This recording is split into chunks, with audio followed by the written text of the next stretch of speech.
население самой Великобритании держится в неведении относительно ключевых моментов этого объявленного, представляющего серьезную угрозу, инцидента.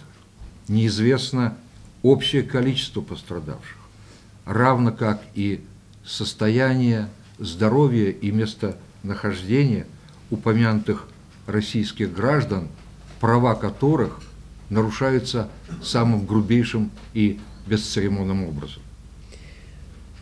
Населението на самата Велика Британија го држат во незнаење за клучните аспекти на тој случај, кој беше прогласен за случај кој представува сериозна закана. Не е позната вкупната бројка на настрадани. Исто како и не е позната местоположба и здравствена состојба на гороспомнатите руски државјани, чии права се кршат на најбрутален и најнескрупулозен начин. Замалчивается информация о деятельности, расположенной в нескольких милях от Солсбери, секретной лаборатории военного ведомства Великобритании в Портон-Дауне, где, как всем известно, проводились работы по созданию химического оружия, в том числе, не исключено, по так называемому новичку, суперубийце под шифром А-234.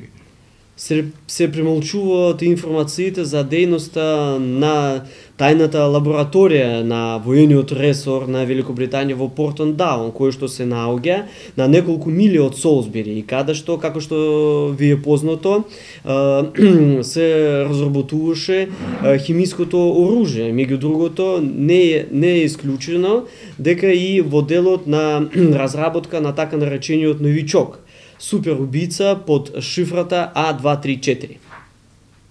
От общественности скрываются сведения о проводившихся в этом районе накануне отравления семьи Скрипаль ежегодных учениях под кодовым названием «Токсичный кинжал», в ходе которых отрабатывались приемы борьбы с химическим и биологическим заражением.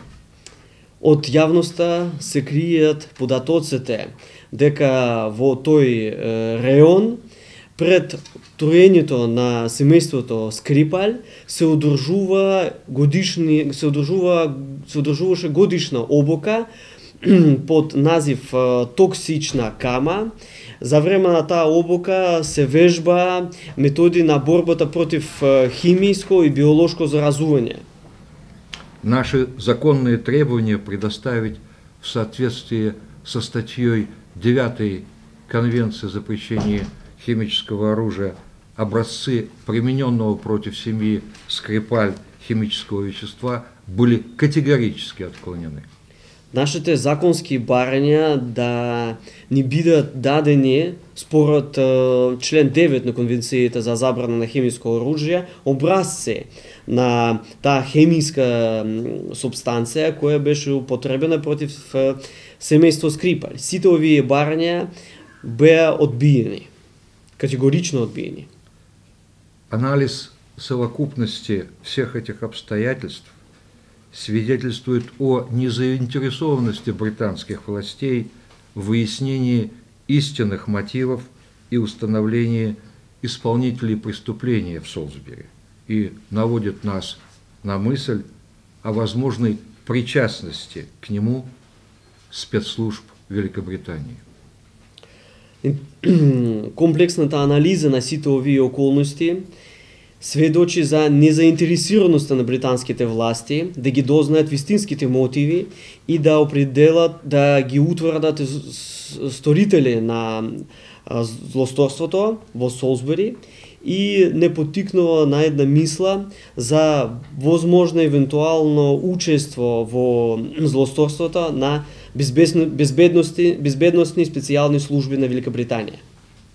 Если российской стороне не будут предоставлены конкретные, убедительные доказательства обратного, мы будем считать, что имеем дело с покушением на жизнь наших сограждан в результате крупнейшей политической провокации. Доколку на руската страна не бидат обезбедени конкретни, цврсти докази на другото, ќе сметаме дека во овој момент станува збор за атентат врз живот на нашите сограѓани како резултат на најголемата политичка провокација. Хочу особо подчеркнуть, что бремя обеспечения доказательств лежит именно на британской стороне. Сакам особено да истакнам дека товарот да се обезбедат докази го носи токму британската страна.